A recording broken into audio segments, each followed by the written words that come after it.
And the question for this week is, why don't boys know about cervixes and fallopian tubes? How do we expect them to be understanding when they don't even know what the word menstruation means?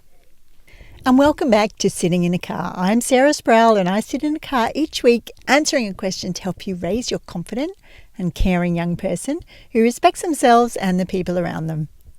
It's good to talk about this question because we're in the business of making the world a better place, right? We want to raise kids who make the world around them a better place by respecting themselves and respecting other people. So let's think about this question in that context. I have a lovely friend, a sex educator friend. He is almost 30. He's done a master's in sexuality just like me. And the other day he sent me a WhatsApp that said, I am so embarrassed. I've just realized that I always thought that a sanitary pad got stuck onto the menstruating person's vulva rather than on their underwear. I am so embarrassed. And it made me laugh. Right? But it also made me realize that there are so many instances of sexuality education failing the people around us because they don't get all the information that is possible to get. They only sometimes are taught the information that's specific for their body. And that doesn't help the world become a better place. So point one, I think boys should learn about cervixes and fallopian tubes. And in my sex ed classes, we teach everyone about all the different things. So by the end of that day, they should know what fallopian tubes are, and they should know what testes are, and they should know what urethras are and what they do. And that provides a classroom with all the information. So all those kids in there can support the other children, no matter what their anatomy is like, to live preferably a comfortable and shame-free life. At the end of the day, the world is a better place and we are more respecting and compassionate when we can put ourselves in someone else's shoes. I'm just thinking of a non-sex ed example, which would be driving a car on the road. I am a better driver because I am also a cyclist. And I became a better driver when my sister, my very much beloved sister, was a motorcyclist. It all of a sudden occurred to me that I do not look out for motorcyclists enough. But once my sister was one, obviously my attitude toward that changed. So could it be possible that we can raise children that have an understanding of the complexities and hardships for the people around them that have different anatomy to them? Point number two.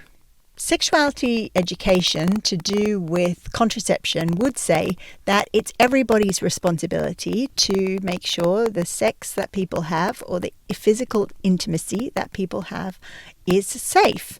And it's the responsibility of anyone in that encounter to make sure it's safe as possible and also managing the contraception. So if you do not have a cervix or fallopian tubes, it is still your responsibility if you're having sex with someone that have a cervix and fallopian tubes, because the more information that you can get around that other person's anatomy, the more responsible, hopefully, you're going to be around your contraceptive practices.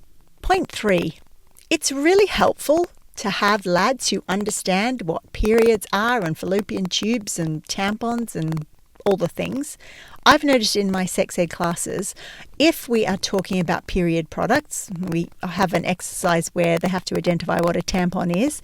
If a young lad will put up his hand and say what a tampon is and what it's used for, that gives the other people in the room, and maybe those people that will need to use tampons in the future, are more of an opportunity to speak up also about those products. Because if the lads in the classroom or the people who aren't menstruating in the classroom are able to speak it, it sort of gives the people who are going to go through periods and all the things sort of permission to be able to speak about it as well. Because here's the thing, some lads or people who are never going to have a period are brought up without any shame about periods, and they can share that non-shame by being in environments with people who are having periods and sharing how, we can speak up about this thing. It's okay. It doesn't need to be a secret.